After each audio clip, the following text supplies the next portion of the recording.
It's Domestic Violence Awareness Month, and this morning we're finding out how you can protect yourself if you're ever caught in a violent situation. Stephen Jackson live this morning with those details. Stephen.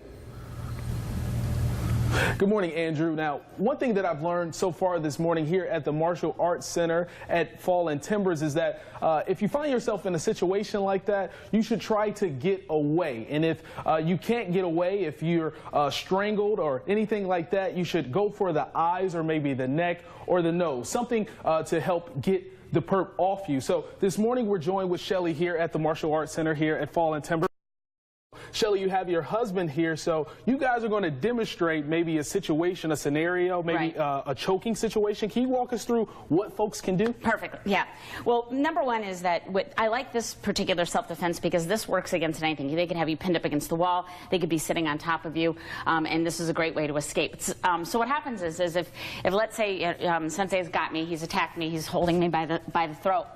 What I'm going to do is, remember we talked about eyes, nose, neck, but now the next thing is maybe I'd be able to gouge an eye or hit him in the nose, but I'm going to reach back with both of my hands and I'm just going to find a finger. You never know which side, so you got to go back with both hands and then I'm just going to find a finger. Once I find that finger, I'm going to own it, okay? And from here, I'm going to take my free hand, I'm going to go underneath his arm, and I'm going to put my hand right in the crook of his elbow. And this is where people get a little freaked out, but I need to lose that space. And the best way to lose the space is just use my body weight and move forward. And then from here, I can just break that finger.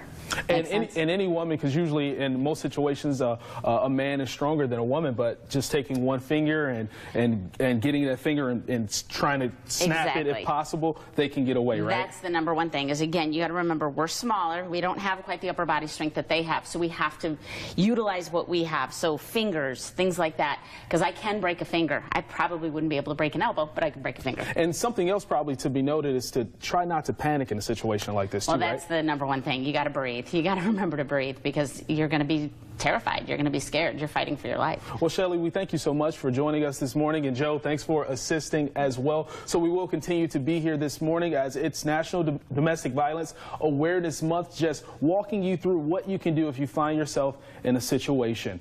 Live this morning in Maumee, Stephen Jackson, WTOL 11. This is Domestic Violence Awareness Month. The University of Toledo hosting several events to educate community. You can join the Purple Ribbon Campaign and pledge to never remain silent. That's at 11 o'clock this morning. There's also a self-defense class for women at 5:30 tonight. It's free for students and $25 for community.